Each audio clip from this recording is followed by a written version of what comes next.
وبعدين في بتوع العقارات اللي بيكلموني كل سنه دول، الو عقارات يا ابني، قلت لك من 4 سنين انا مستني الاسعار تنزل، افهموها بقى. حاجات محدش هيقول لك عليها في الريل استيت. في كلام كتير عن ان العقارات هتنزل. بص هناك كده بيقول لك ان العقارات هتنزل اهي بتنزل اهي، الحق. مش هتنزل ازاي؟ عشان اريحك من البدايه، اسعار العقارات مش هتنزل.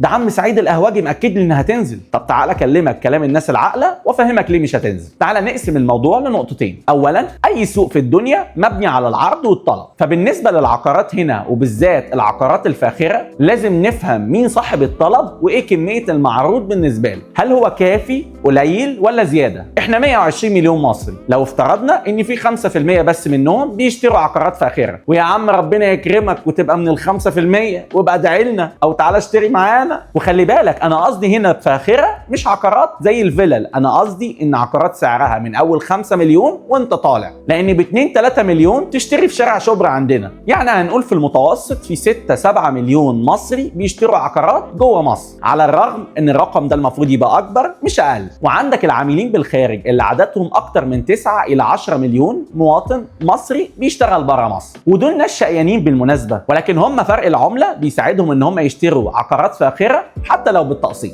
وخد عندك كمان اخواتنا العرب والاجانب. طب وبالنسبه لاخواتنا المغتربين واللاجئين زي السودانيين والسوريين ومن قبلهم العراقيين، يعني بحسبه بسيطه كده في ناس كتير قوي عاوزين يشتروا عقارات هنا. تفتكر متوسط عدد العقود اللي بتتعمل كل سنه من العدد الكبير ده حوالي متوسط 100,000 عقد سنويا، وبيعملهم من 70-80,000 عميل. فتخيل معايا احنا محتاجين كام سنه وكام عقد عشان كل الناس اللي عايزين يشتروا دول يقدروا يشتروا، غير اللي بيشتري 1 و2 و3 و4، غير ان احنا كل سنه عددنا بيزيد ما شاء الله. انت عارف ان اجمالي ما تنتجه الدوله والمطورين مجتمعين حوالي 300,000 وحده بس سنويا، واحنا هنا في مصر محتاجين مش اقل من 1,000,000 وحده سنويا عشان نسد العجز. والارقام دي واقعيه تقدر تطلع عليها في مصادرها، يعني ما تكلمنيش في عرض وطلب، كده كده هيفضل الطلب اعلى من العرض. ثانيا، هي اسعار العقارات مبالغ فيها؟ وقبل ما تقول لي يا عم انت سمسار ومستفيد ان الدنيا غاليه، خليني اقول لك ان انا مستفيد اكتر منك ان الاسعار تنزل. انت هتستفيد مره، انا هستفيد كتير، لان قاعده العملاء بتاعتي هتزيد، وبدل ما ابيع شقه واحده برقم كبير هعرف ابيع 1 و2 و3 و4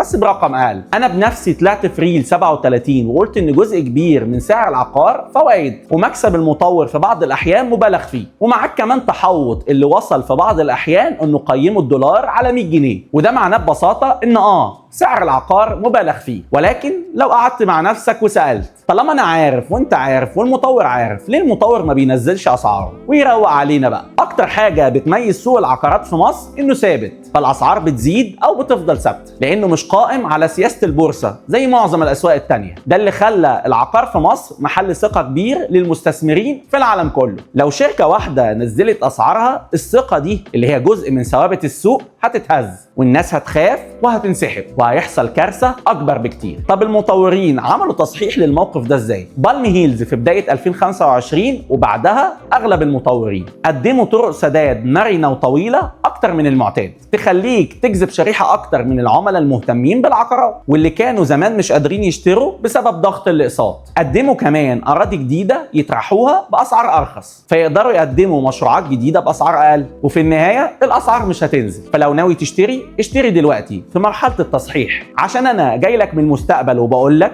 لما السوق يستقر طرق السداد دي هتتضغط تاني والاسعار هتعلى، وهتقول يا ريتني اشتريت في الفرص اللي عدت. ولو عايز تشتري عقار كلم على الغفار، لا كلمني انا وهرد عليك، بس ما تقوليش الاسعار هترخص والنبي. مصطفى سمير، ريل استيت ايجنت.